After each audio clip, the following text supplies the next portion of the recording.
தமிழக அரசோட நிலைப்பாடு என்ன அப்படிங்கறத தமிழக நீர்வளத்துறை அமைச்சர் துரைமுருகன் அவர்கள் செய்தியாளர் சந்திப்புல சொல்லியிருக்காங்க.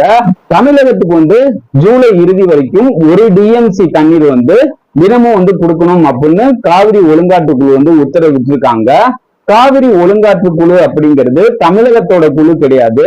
கர்நாடகம், தமிழ்நாடு இந்த ரெண்டு மாநிலங்களுக்கும் பொதுவான குழு தான் காவிரி ஒழுங்காற்று குழு. சுப்ரீம் கோர்ட்டால உருவாக்கப்பட்டதுதான் காவிரி ஒழுங்காற்று குழு. சுப்ரீம் கோர்ட்டோட உத்தரவை மீறுறது அரசியல் சட்டத்தை மீறுற செயலாகும்.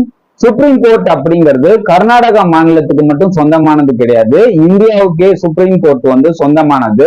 சுப்ரீம் கோர்ட்டுக்கு எப்படி போகணும் அப்படிங்கிறது தமிழ்நாட்டுக்கும் வழி தெரியும். இந்த காவிரி நீர் பிரச்சனையில எந்த பிரச்சனையும் ஏற்படாம இருக்கணுமா காவிரி ஒழுங்காற்று குழு உத்தரவை கர்நாடக அரசு ஏற்று நடத்தணும். இதுவே ரெண்டு மாநிலத்துக்கும் இடையே உறவை பலப்படுத்தும் அப்படிங்கிறது தமிழ்நாடு நீர்வளத்துறை அமைச்சர்